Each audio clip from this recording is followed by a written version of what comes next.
Yung araw pupuntahan po natin yung isang pamilya kung saan nakatira si Nanay Landa, si Tatay Johnny at si Belinda. Ang pamilya pong ito ay walang sariling tahanan na tinitirahan. Kaya po ngayong araw ay atin pong bibisitahin at kakamustahin.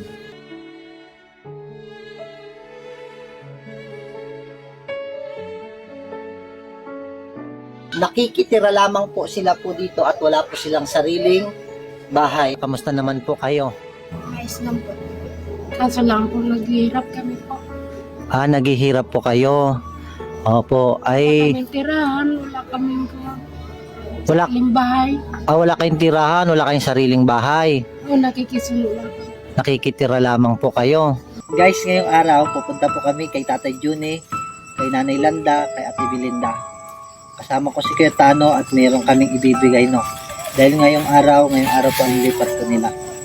Ngayong araw hindi na po masyadong naulan. Kaya po ngayong umaga pupunta po kami sa pamilya po ni Nanay Landa. Ito po mga kaibigan, yung pamilya na pinatayuan po natin ng bahay. Dahil yung mga nakaraang video po na na-vlog natin, sabi po ni Nanay Landa ay napakahirap po sa kanila dahil wala po silang sariling bahay at lupa na malilipatan. Dahil sa biyaya po ng Diyos na patuloy na ipinagkakaloob, kapag bahagi nga po tayo ng tulong kasama po ang mga mababait na sponsor. Sa mission pong ito mga followers, hindi lamang po akong nag-iisa, kundi kasama ko po kayo mga kaibigan. Lalong-lalo na po yung ating pong mga sponsor. Ngayong umaga po mga followers ay susunduin po natin ang pamilya dahil ngayong araw po ay lilipat na po sila doon sa kanilang bagong bahay na pinagawa po, no. At may dala-dala pa po tayong mga gamit.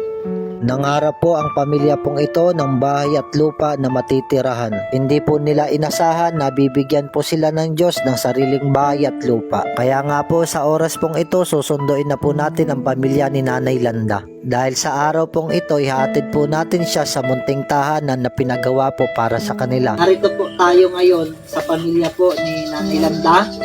Ngayong araw po ay uwi na po sila doon sa bagong bahay na pinagawa. Purihin ng Diyos dahil nabuo din po yung bahay at meron po silang sariling lupa na uwi. At may mga gamit pa po kayo, Nanay Landa, sa kusina. Huwag kang mag-alala dahil bumili na rin po ako ng mga gamit, no? Umpisahan ko na nga pong akayin po si Nanay Landa dahil po isa po siyang bulag. Hindi man ganun po kabilis ang pagpapagawa, ang mahalaga po mga kaibigan ay natupad po ang pangarap ng pamilyang ito. Bago po tayo nagtayo ng bahay, binilihan po muna po natin sila ng sariling lupa. Napakahirap naman po talaga na makitira lamang po kung saan-saan at walang sariling bahay. Simula po nung na-vlog po natin ang pamilya pong ito, dahil po sa inyo po mga pag-share ng mga video, nakaabot po sa mga taong bukas puso sa pagtulong at nagbahagi po ng mga materyales para sa bahay. Hello po sa mga followers, nandito na nga po kami at dito na po sila mag-stay, uuwi po ang pamilya pong ito. Nanay Landa, nandito na po tayo sa inyo pong bagong tahanan. Ito po yung regalo ng Panginoon sa inyo. Ano pong gusto niyo pong sabihin?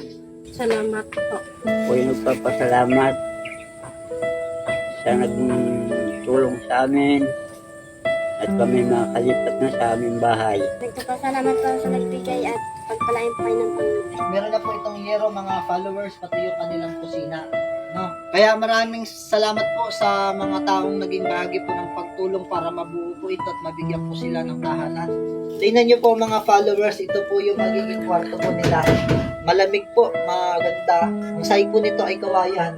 Noong mga nakaraan, nagdala po tayo ng mga plywood. Hindi pa po lahat ay ikakabit dahil wala po daw po silang lagari. Pero po itong mga followers ay kumpleto na po at ikakabit na lamang. Pero ang importante, meron na po silang bagong bahay. Di man ganun po kaganda sa atin pong paningin. Ang mahalaga po, meron na po silang masisilungan. Masasabi po nila na sariling bahay na wala pong magpapaalis po sa kanila. Magandang umaga po, Nanay Landa. Nandito po kayo sa inyong bagong bahay. Makikita natin wala kayong kagamit-gamit kahit sa kusina, no? May mag-alala, meron akong dala na gamit sa kusina. Yung laging ginagamit, ito yung una kong binili. Kaya mga followers, marami pong salamat dahil sa inyo pong mga pag-follow, sa inyo pong pag-share at panonood, ay nagiging kabahagi ko po kayo ng pagtulong po sa mga mahihirap. Especially po sa pamilya pong ito, si Nanay Landa po ay isa pong PWD, isa po siyang bulag. So matagal na po silang naninirahan po dito, pero ngayon lang po sila nagkaroon ng sariling lupa at bahay na mauuwian. Kaya napakahirap po sa kanila na kung saan-saan po tumitira dahil si Tatay June ay maedad na, si Nanay Landa ay maedad na at PWD pa at bulag. Nabalitaan po natin mga followers na lilipat na po ang pamilya pong ito. Kaya nga po binilaan po natin ng iilang gamit po sa kusina. Katulad po ng takore, termos, kutsara, sandok, tinidor, plato, baso, tasa, kaldero at kawali. Kahit papaano po meron po silang magagamit po sa kusina. Sa mga susunod po pag po ako nagkaroon ulit ng budget, bibilaan po natin sila ng kumot, kulambo, banig at saka po unan. Dahil lumipat po talaga sila sa bahay pong ito na walang kagamit-gamit. Kaya nga po sa mga followers ko po na sumusuporta po sa akin pong ginagawa, patuloy po nating idalangin na mas marami pang pagpapala na dumating. At maraming pong salamat sa inyo pong pagsishare ng mga video. Dahil po sa inyo pong ginagawa, ito po'y nakakaabot ang bidyong ito sa mga taong malalambot ang puso. Sa maliit man na bagay o malaki na dumarating sa atin, matuto po tayong magpasalamat. Ang kulang pa po dito sa kanila, kailangan po nila ng ilaw, wala po silang ilaw. Sa mga sponsor po dyan, baka po mabigyan po natin sila kahit isang ilaw lamang po. Marami din pa ako pinagkagastusan, kaya na-sure po ako ngayon. Pero Nanay Landa, huwag kayong mag-alala. God will provide, no?